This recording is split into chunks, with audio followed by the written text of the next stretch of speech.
Here's our exotic fruits of the week. This is guava. And of course, it was on sale because I can't buy anything without it being on sale, it seems.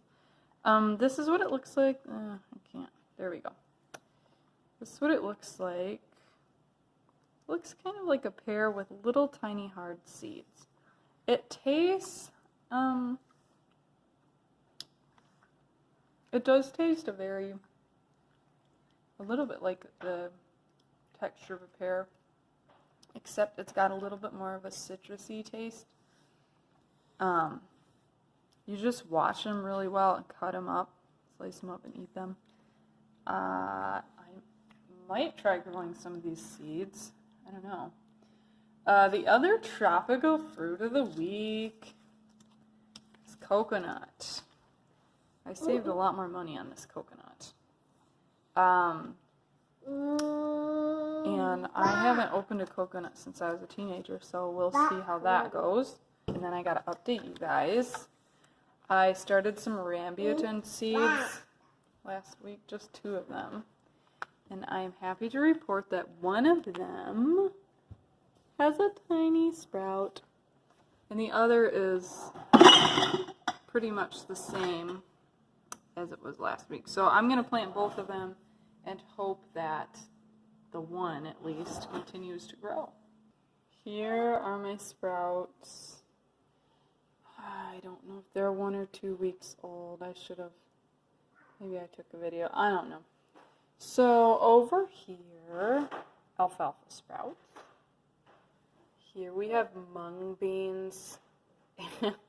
I don't know if these are too far gone or not. And then here's the wheatgrass. Let me see if I can. So they say to harvest it between 5 and 8 inches, and the tallest ones are about 8 inches. So I'm gonna harvest this wheatgrass and make juice out of it. I know nothing about wheatgrass juice, but I have some wheatgrass here, so we're gonna figure it out. It's about 9 in the morning, but it's still kind of dark out, sadly. We're having this great big bag of pumpkin spice cornflakes. They were off-brand from Aldi. I got it for 79 cents.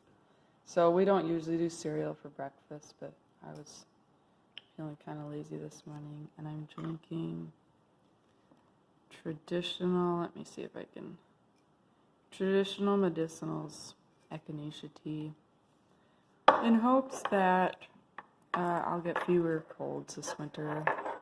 Then usually I don't do this, but I'm reading my Bible while eating.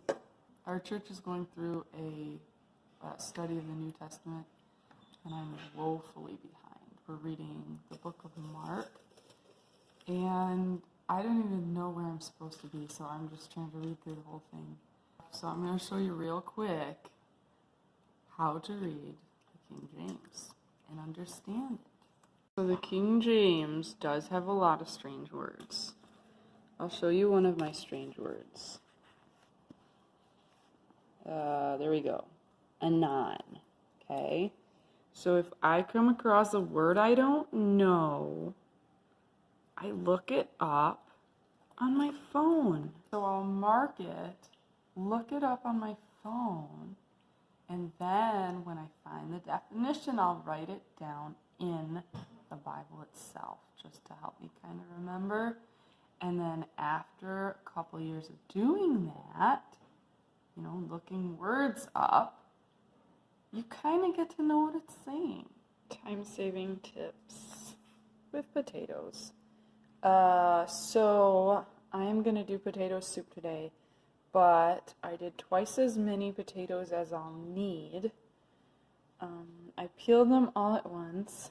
Check this out. I love this feature of our new kitchen. So I pull out this trash can. Sorry, I'm trying to do this one-handed. Okay. And then everything goes in the trash. Now someday, hopefully someday soon, I'll get back in the habit of composting. and I'll probably do 2 smaller trash cans instead of 1 big one. Right now we're still cleaning out so much trash that I do still need a big trash can. Oops, I missed some. Okay, so peeling everything at once, even just twice as much as you need, saves some time. Every little, 10 or 15 second task, something like getting out the peeler or, moving the potatoes from the fridge to over here takes a while. So over here, I made some broth last night. This is turkey broth. Again, another Instant Pot, super easy food prep task to do. So I just got back from the library. Mostly I went to get kids' books because I'm getting really tired of reading the same ones over and over. So, what do we got here? Mighty Movers, Emergency Vehicles. My daughter is looking at a book about cats in the back. One of my childhood favorites, 10 Apples Up on Top. And then 2 Christmas ones. Huh? Oh, are you reading one? Baby's Christmas. And also Jingle Bells. So those are going to be fun. And on the way home, everybody had their dumpsters out. Their little, the Brown Granger things. So, I found something I'm pretty excited about that I've been looking for the past couple weeks.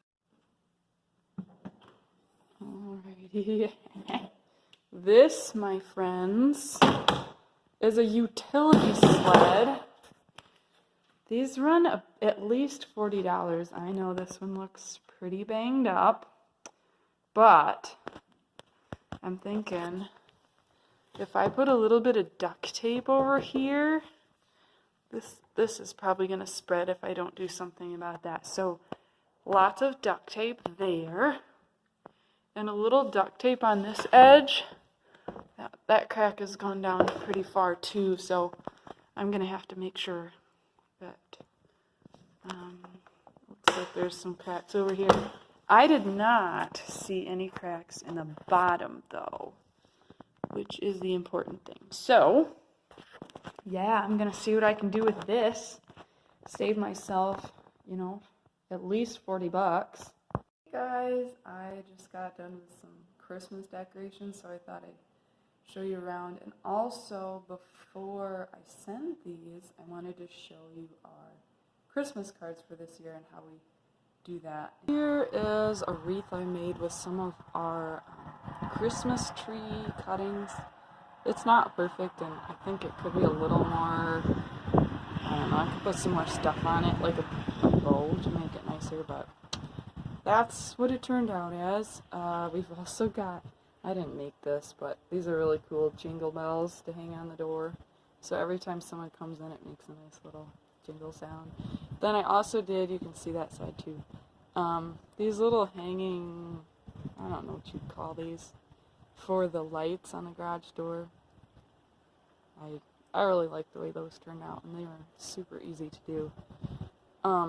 So pretty much I did the same thing I've done in years past. I collected a bunch of different greenery, like evergreen stuff. We've got some pine trees in the yard, and then some pine cones I put in there. And these are fake. They're starting to show wear, so I think I might get some new ones next year. But I've used them every year for like 3 or 4 years, which is a long time for some dollar store foam berries. Alright, so here is our Christmas card. I just printed some postcards on Vistaprint. I think, what are they? I think they're 30 cents each. Yeah, we got 50 of them. What you can do then is just, we drew a line down the middle of some of them, and you can write a message on one side, and then the address on the other, and then you put one of these postcard stamps on. The total cost for mailing 50 of these was about $35, which I think is pretty reasonable for Christmas cards. It's 35 cents per postcard stamp, and then of course another 30 cents to get the the postcard printed.